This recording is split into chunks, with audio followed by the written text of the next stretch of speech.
Actually माझी इच्छा होती की नॉर्मल पार्टिसिपंट म्हणून हा प्रोग्राम अटेंड करायचा, पण जेव्हा सरांनी मला एक लाईन सांगितली की तू जर इथं चीफ गेस्ट बनून आला तर मे बी जे आपले सिलेक्टेड पार्टिसिपंट्स आहेत त्यांना मोटिवेशन मिळेल, सो दॅट त्यांच्या मनात पण ही इच्छा राहील की नेक्स्ट टाईम ते इथे यावं माझ्या जागी आणि त्यांचा पण अशाच प्रकारे सत्कार व्हावा. तर ही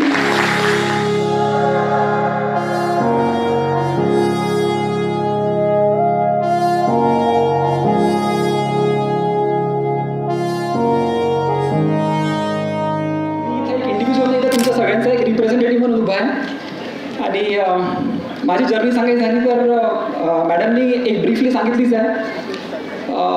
टिपिकली जेव्हा लोक स्पीच देतात तर मग जास्त भर असतो मोटिवेशनल कोट्सवर किंवा मोटिवेशन देण्यावर. माझी त्यात एक्सपर्टीज नाही. मी फक्त तुम्हाला माझी जी ब्रीफ जर्नी आहे 2019 पासून 2018-19 पासून 2024 पर्यंतची, त्यामध्ये ज्या ब्रीफ मला ज्या लर्निंग्स भेटल्या माझ्या एक्सपिरियन्सेसमधून ते मी फक्त शेअर करतो. मला वाटतं की जे इथं दोन कॅटेगरीचे आपली ऑडियन्स आहे, एक ॲस्पिरंट्स जे सध्या प्रिपेअर करत आहेत आणि आपले एक सिलेक्टेड यशवंत कॅन्डिडेट्स.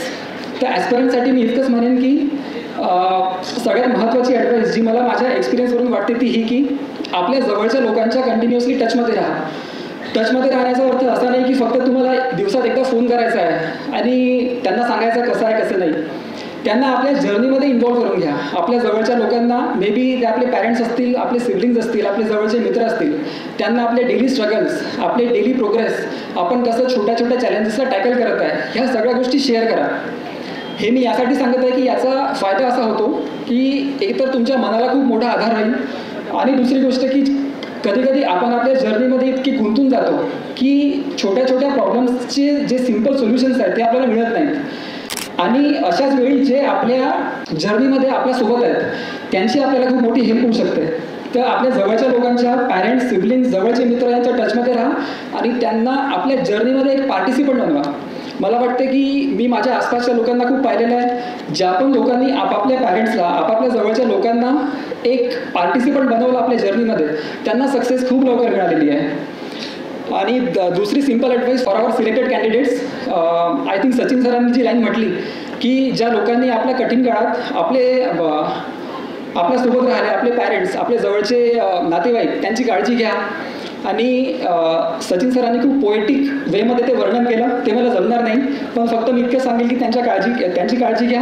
आणि जे सरांनी सांगितलं की ज्या पण व्हॅल्यूज आपण प्रिपरेशनच्या टाईममध्ये शिकतो, कन्सिस्टन्सी, डेडिकेशन, हार्डवर्क, याच तुम्हाला समोरही कामी येतील. लोक म्हणतात आणि माझा पण एक्सपिरियन्स आहे की सिलेक्शन ही फक्त फर्स्ट स्टेप आहे. आता तुमची रिअल स्ट्रगल चालू होणार आहे, त्यामुळे त्यासाठी रेडी राहा. खूप चांगलं काम करा, मेहनतीनं काम करा आपापल्या वर्कप्लेसवर.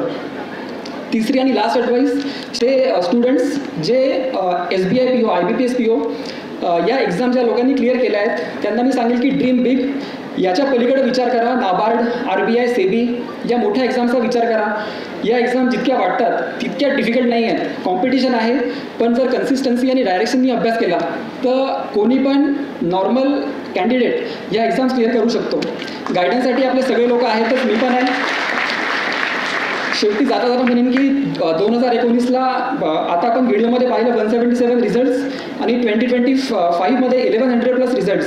ही जी SSAची ग्रोथ आहे आणि growth not only in terms of results but the all around development, like not only from the coaching perspective but interview guidance. त्यानंतर मॅडमने सांगितलं की स्कॉलरशिपसाठी पण आता आपले क्लासेस सुरू झालेले आहेत. तर ही शुभम सर्स अकॅडमीची growth feels like a personal development, feels like personal victory.